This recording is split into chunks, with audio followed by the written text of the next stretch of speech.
Hi guys, welcome to my channel and my video. Now that all my holiday vlogs are done and dusted, I'm going to be doing the more usual type of vlogs that I was doing before. I mentioned a while ago that I used to play Dungeons and Dragons, and because I've been watching a lot of Critical Role on YouTube, it's got me really wanting to play Dungeons and Dragons again. And tonight I am finally taking the plunge and playing my first game in years. Now, I used to play Advanced Dungeons and Dragons, also known as AD&D, but that is gone and completely obsolete now. Nobody plays it. The version people play now is 5e, which is a bit different, but not hugely different.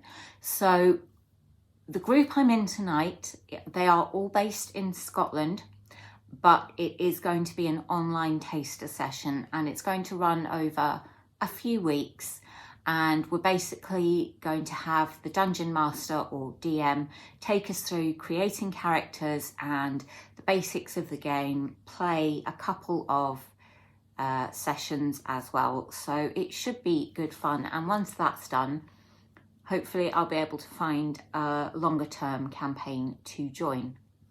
So I'm all prepared. I have here my bag of dice. This is the Caduceus Clay set from Critical Role, but I've got two sets of dice in here. These are the Caduceus Clay ones, and these I got at Comic-Con from Chaos Curios. And yes, I have ink on my fingers. I've scrubbed and scrubbed and cannot get it off. I'm going to be rolling real dice. You don't need them because you can get online generators that will do it for you, but I really like having the real thing. I also have my character sheet, or sheets, because there's 3 pieces of paper here.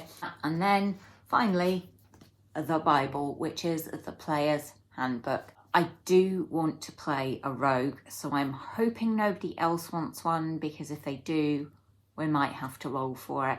But we'll just have to see how it goes. So we're going to be playing online using Discord. Again, I've never used Discord, but I have downloaded it, and I'm hoping it'll be fairly straightforward. I don't know if we'll be typing, talking, or how that will be going, but I'm hoping I can do Discord through my phone, so I can use my iPad not only to film for you guys, but if I need to look up D&D Beyond or anything like that, it's much easier to do it on my iPad. I do have a PC with a gaming headset, and I really should go and use that, but the room is an absolute guddle because it's my room of requirement, and it's just got everything in it that has no home elsewhere at the moment, and there's not a lot of room to play, and it's not particularly warm or cozy room. So I would rather not have to do that, but I'll just have to see. If it's not working, then I'll have to dig out the headset. Luckily, I do know where it is. So next time you see me, I will hopefully be getting on with rolling up my character. Let me know if there's any issues with my mic or anything, because I've never used Discord before. If the aim is to role play different to normal, then I don't want to be an asshole. I think any of the middle 3 options were the ones that appealed to me. So not being really, really good and angelic. For me, it was, I think, friendly was the second one, or professional. I think BFFs would be a bit too sickly sweet. And backstabbing, I think backstabbing we'd just be fighting everything all the time, and there wouldn't be any sort of group trust. So I think probably one of those 2 would suit my playstyle. Well, we could all get wiped out by a barbarian who likes bashing things within the first 10 minutes, so I'm not really into sort of the big war type campaigns. I tend to be more sort of, I guess, Legend of Zelda type. or maybe Skyrim, sort of. in that you travel around and you adventure in lots of places and just explore. But I think discovering more about the characters and things like that as well. Yeah, no dogs get hurt. Any other animal is fair game, but no dogs. I think with animals, I mean, it depends on the context. I mean, if we're being chased by something and there is a herd of sheep that could easily distract it, I would quite happily let it take the sheep. But I suppose that's a bit different to, just mindless cruelty with no actual point to the plot. I'd probably hurt a chihuahua.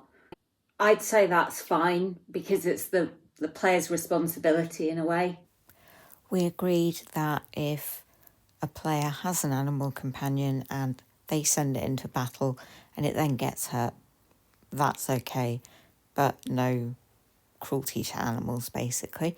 As a group, we all pretty much were thinking along the same line for what we wanted, which is a really good sign. There was the dungeon master in this chat and then 2 other players. I'm not going to be naming them or showing them because I don't have their permission, but everyone was really friendly and the conversation flowed, I felt, really naturally, and I think it's going to be really fun to play with these guys. I was thinking that I would like to play a rogue, and I thought that a lawful good Goliath would make an excellent rogue, especially for stealthing. And then I thought I'd probably be better going down the elf route.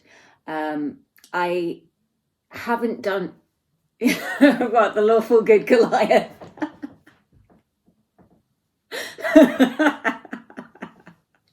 I want to hide behind this tiny pile of rocks. I kind of know what the character would look like, the backstory, skills and proficiencies, things like that.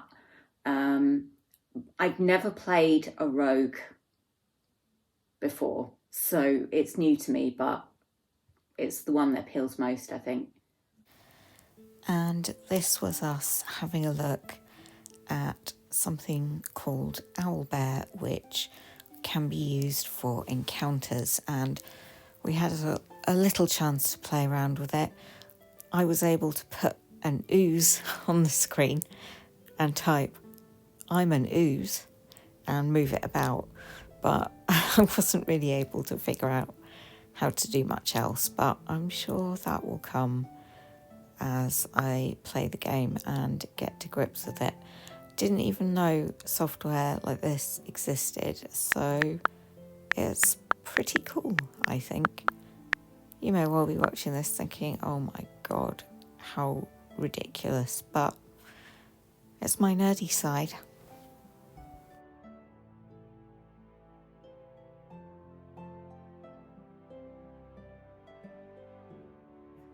Okay, so now that I know I am going to be playing a rogue, I need to roll up my character.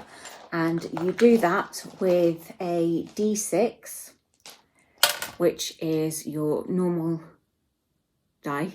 Now, in D&D, you'll hear things like D8, D20, D10, D4. The D just stands for die, and then the number is how many sides it has. So this is just your basic standard dice. So I have to roll this 4 times. I take the 3 highest rolls and add them up. Once I have 6 totals, I then have to assign them to my character's abilities. I'm not going to go through a step-by-step with you of creating my rogue, because unless you're really into Dungeons and Dragons, it's probably not going to interest you that much. However, I am going to do a wood elf rogue. I was joking about doing a Goliath rogue because a Goliath is huge and not an optimal choice for a rogue. I'm going with a wood elf. I would really like to be a high elf, but a wood elf gets better bonuses for being a rogue, and I am going to go down the arcane trickster path. Once you pick a character like a rogue. As you level up, you get to choose different paths. So you can go down an assassin route, which has its own skills and abilities, or there's more of an espionage or criminal pathway. And arcane trickster is one that uses a bit of magic. So being an elf gives me advantages with that. So once you've rolled up your abilities, you do get certain bonuses or penalties depending on your race and class and other choices you've made to do with your background. So I'm going to get on with rolling, and I'll probably do a voiceover telling you a little bit more about my character while I'm doing this. I'm just drawing out a rough table so that I can record my dice rolls and add them up, and then I can put them into my character sheet.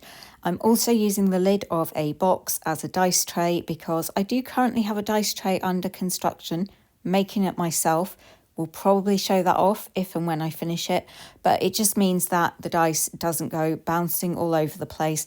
I did try rolling without the box lid, and I was constantly having to get the dice from under the sofa, and yeah, that just was not going to work. I'm one of these people who likes everything to be pristine, so when I do my character sheet, I don't want to make mistakes with it. I will be filling it in pencil because things like your hit points, which is how much life you have, will change, and you might have certain spell effects and bonuses and things like that. And of course, as you level up, things change. You might find treasures, all stuff like that. And I don't want to have crossings out all over my character sheet. I was thinking I would just write it down in a notebook, but it will be much easier to keep track of it all on my character sheet. So building a character for me is one of the most fun parts of Dungeons and Dragons. It takes me a while to do. It actually took me a total of about 3 days to fully come up with my rogue, because you have to come up with things like a backstory, what they look like, what their personality is like. And you don't have to put a lot of effort into those things, but if you do, it can make the whole experience much more fun. And I do plan to play this character in a longer campaign. So I wanted to get her right because she and we could be together for quite some time. I could roll a new character for a new campaign, but because this one will be very, very short, I should be able to reuse her no problem.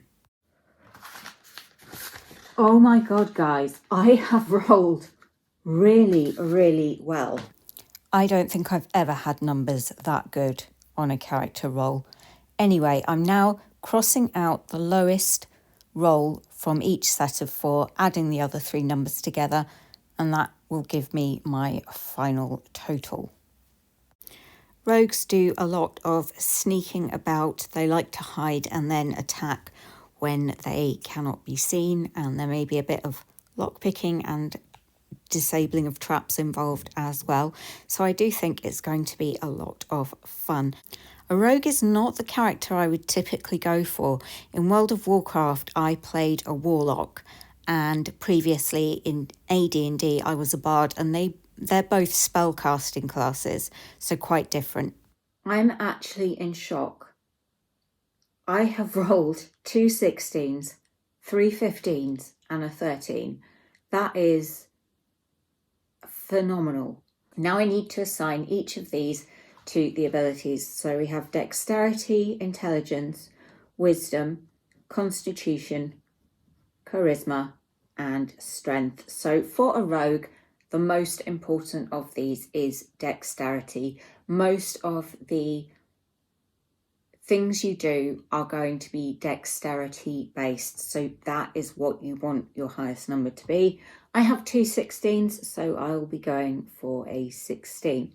What is next highest does depend on what you want to do with your rogue. Because I'm going to want to go down the arcane trickster path, magic is heavily based on intelligence. You need a high intelligence if you are a spellcaster, so I'm going to give my other 16 to intelligence.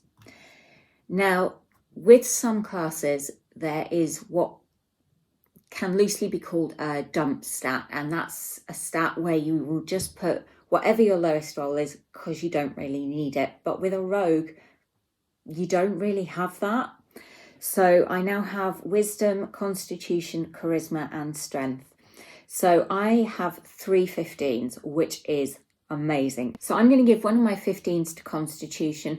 That can be things like how resistant you are to things like poison damage, acid damage,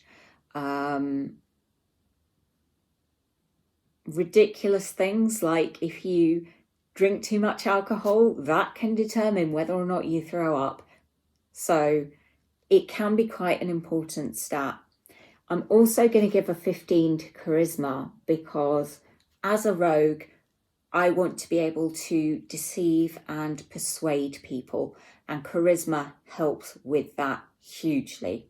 I'm then going to give my last 15 to wisdom. I'm going to give 13 to my strength because that is probably, for the rogue that I'm planning to play, the least important stat, but it is still important because if you need to climb a wall or, escape from something, your strength can be quite an important stat.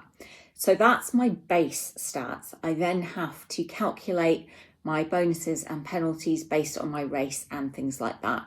I'm not going to talk you through all of that because that will just be way too confusing for you guys, and I will need to go through the player's handbook in order to do that.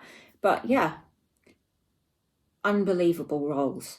Absolutely in shock.